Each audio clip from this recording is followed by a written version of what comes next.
Greetings, everybody. This is Abubakar Farooqui, and you are listening to my podcast on Muslim identity. It's the third episode. If you haven't watched the first two episodes, please do watch the first two episodes in order to understand the progression that I'm trying to make in the series. We are progressing towards understanding the core concepts of Muslim identity. The first episode was about asking the right questions. The second episode was about fearlessness. Now, this is the third episode, and in this episode, I want to discuss another major theme of Muslim identity, another major topic that corresponds with Muslim identity. And this topic is reductionism in Muslim identity, reduction of Muslim identity. We often, we Muslims, often reduce the concept or the idea of Muslim identity or the Muslim identity itself to certain indications of Muslim identity, or you could also say certain um, apparent parameters of Muslim identity, certain apparent indicators of Muslim identity. For example, sometimes we say that to be a practicing Muslim, you have to have a beard as a man, and as a woman, you have to have a hijab. Now, to be to be very honest with you, it's important to have a beard as a man because it's a sunnah of Prophet sallallahu alaihi wasallam, and as a woman you have to have hijab because that's compulsory for Muslim women. Hijab is a compulsion upon Muslim women, and beard is not compulsion, but beard is a sunnah of Prophet Muhammad sallallahu alaihi wasallam. So it's more like um, an apparent sunnah that is pretty much observable by distance, and it gives you a Muslim look. So as far as the appearance is concerned, having hijab and having beard does give you an appearance of a Muslim. You look Muslim when you have a hijab. A Muslim woman can be recognized from a long distance if you see her by her hijab. And a Muslim man can similarly be recognized as a Muslim man if he has a beard. So they're pretty much, this is one apparent indicator. But I would say that reducing it reducing the Muslim identity, the entire concept of Muslim identity to beard or hijab or miswak or shalwar kameez or whatever it is. In Pakistan, shalwar kameez is generally considered to be a sunnah of Prophet sallallahu alaihi wasallam, whereas um, my position on that is um, clothing and food have principles, and if you obey the principles and follow your own cultural traditions, but you follow the principles in eating and dressing, you're pretty much following Islam. There's nothing wrong with that. So you see that the Muslims in Pakistan specifically, and across the borders, of course, in India and Bangladesh and other Muslim countries, and particularly Muslim societies, consider certain observable and very, very recognizable, pretty much recognizable traits to be the Muslim identity. Whereas I say that this is a reductionist thought. Muslim identity is not confined to these. These are just baby steps towards Muslim identity. Being a Muslim, you have to practice Islam. It's not about how you look. Of course, it is certain part of it, but a very small part. It's the first step. It's the baby step. If as a man you have a beard, and as a woman you have hijab, well, you have certain apparent, or you could say in simple terms, if I would say, I could quote an analogy here, that you have the uniform or you're wearing a jersey of the team that you're supporting. You're not playing. When you play, you just don't wear you wear the jersey, but you play with your actions. You perform. That's what makes you a Muslim. And this is exactly what we need to understand, because clearly it is a very, very common observation. It's not just my personal observation. I do believe that most of the people listening to this podcast would definitely agree that in our society we have reduced Islam to these apparent qualities, whereas Islam as a Muslim demands you to practice your faith, and there are certain levels of practice. But first of all, you have to start practicing Islam. And by practicing Islam, I do not mean only rituals. I understand that you will start praying Salah. That's that's a step. I understand that practicing Muslim will not lie, will not steal, will not cheat, will not deceive, follow the principles of Quran, the Quranic morality. But that's the step one. There is another step beyond that that a Muslim should understand. And that step means political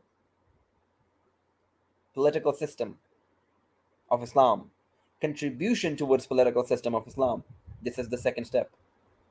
It has to be there. It has to be there. Being a Muslim, you have to understand that you're not just within a spiritual system, you're also within a political system, and that political system that you are obeying should be Islamic. And for that, you must understand and you must work for an Islamic political system. In Pakistan, Alhamdulillah, this is a very, very important thing that I want to state. The Pakistan is an Islamic state. It has an Islamic ideology. It is based in Islam. It is rooted in Islam. Islam is our core concept, our ideology.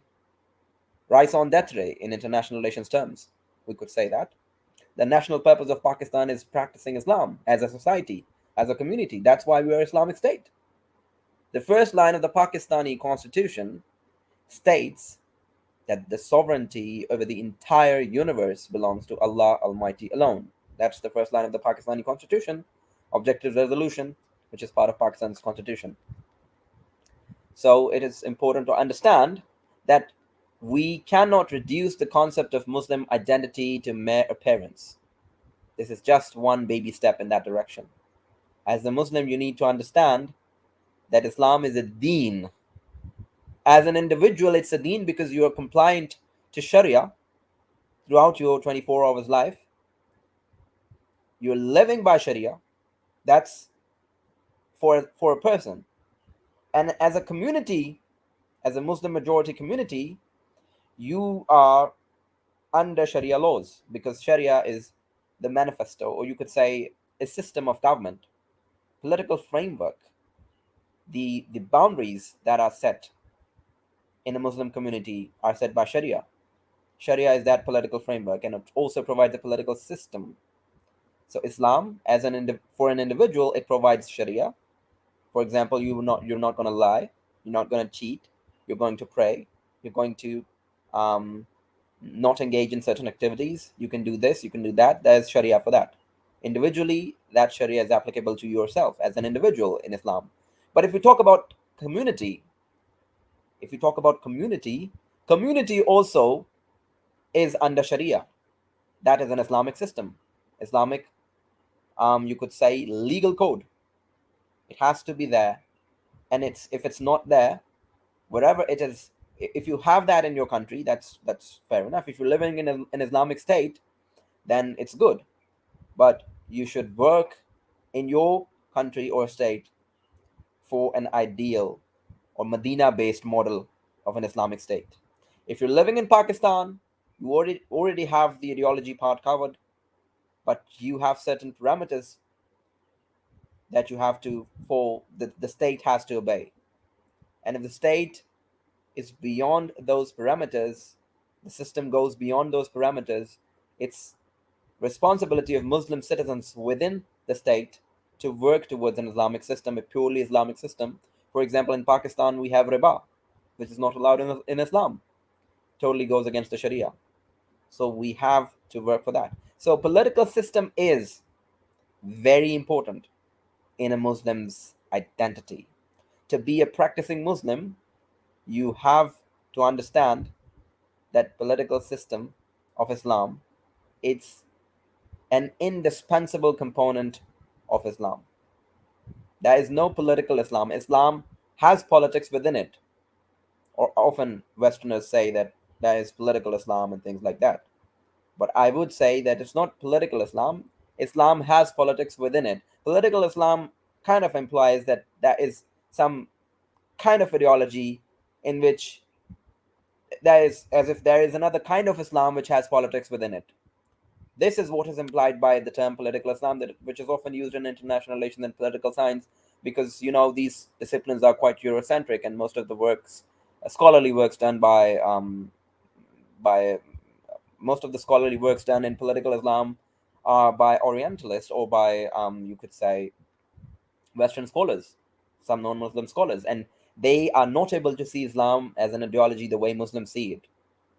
It's not because they are very much biased, but because they cannot experience it, they cannot understand it. The fact that they can't experience it, they can't see it that way. They can't see it that way. So it's a natural limitation to them. So you need to understand that as a Muslim, you have to go beyond appearance. First, as a person, you should know that you are within the limits of Sharia. You will act within the limits of Sharia set by Allah subhanahu wa ta'ala himself through Quran and Sunnah.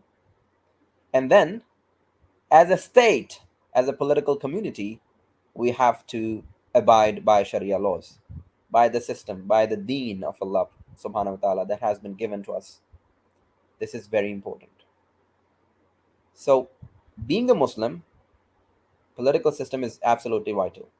And understand that why I'm saying all these things, I have to say all these things because, unfortunately, as I've said earlier, we have reduced the concept of Islamic identity or the Muslim identity to mere appearance, which is the first baby step.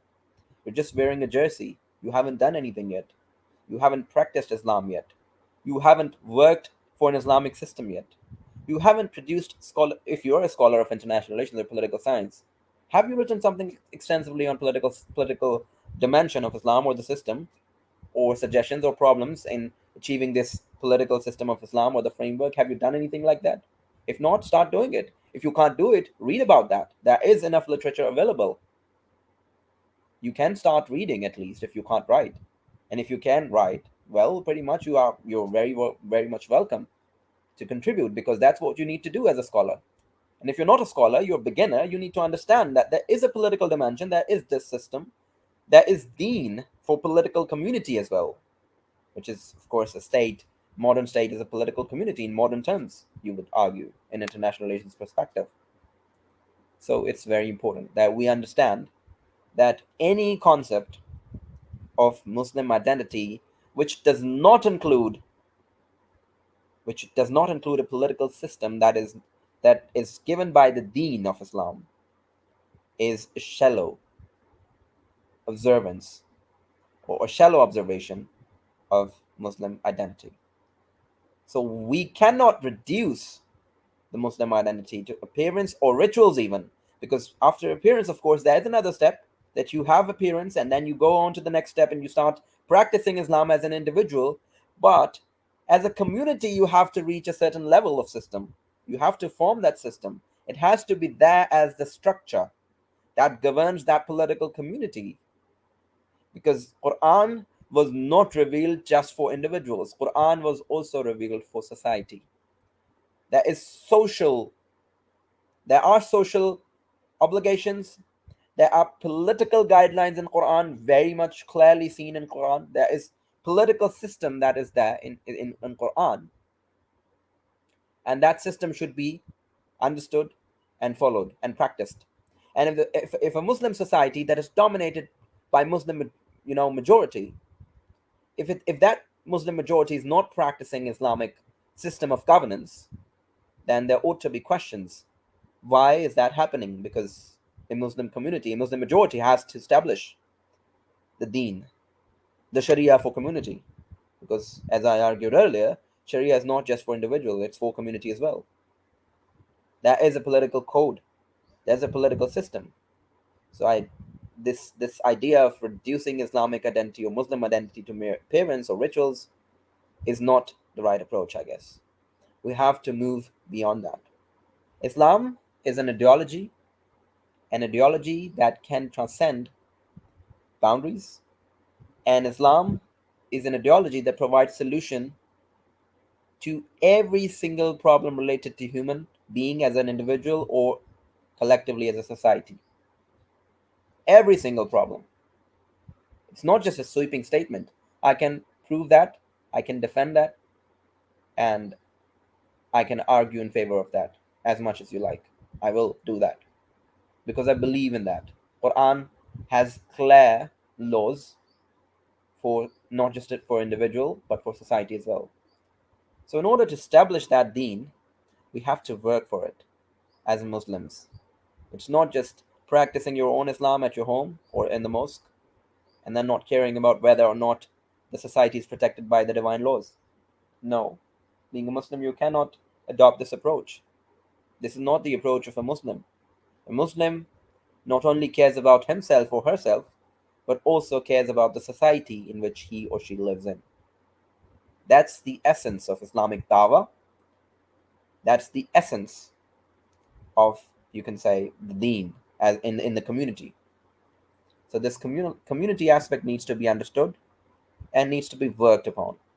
بارك الله لي ولكم في القرآن الحكيم ونفعني وإياكم بالآيات والذكر الحكيم. Thank you very much for listening to me.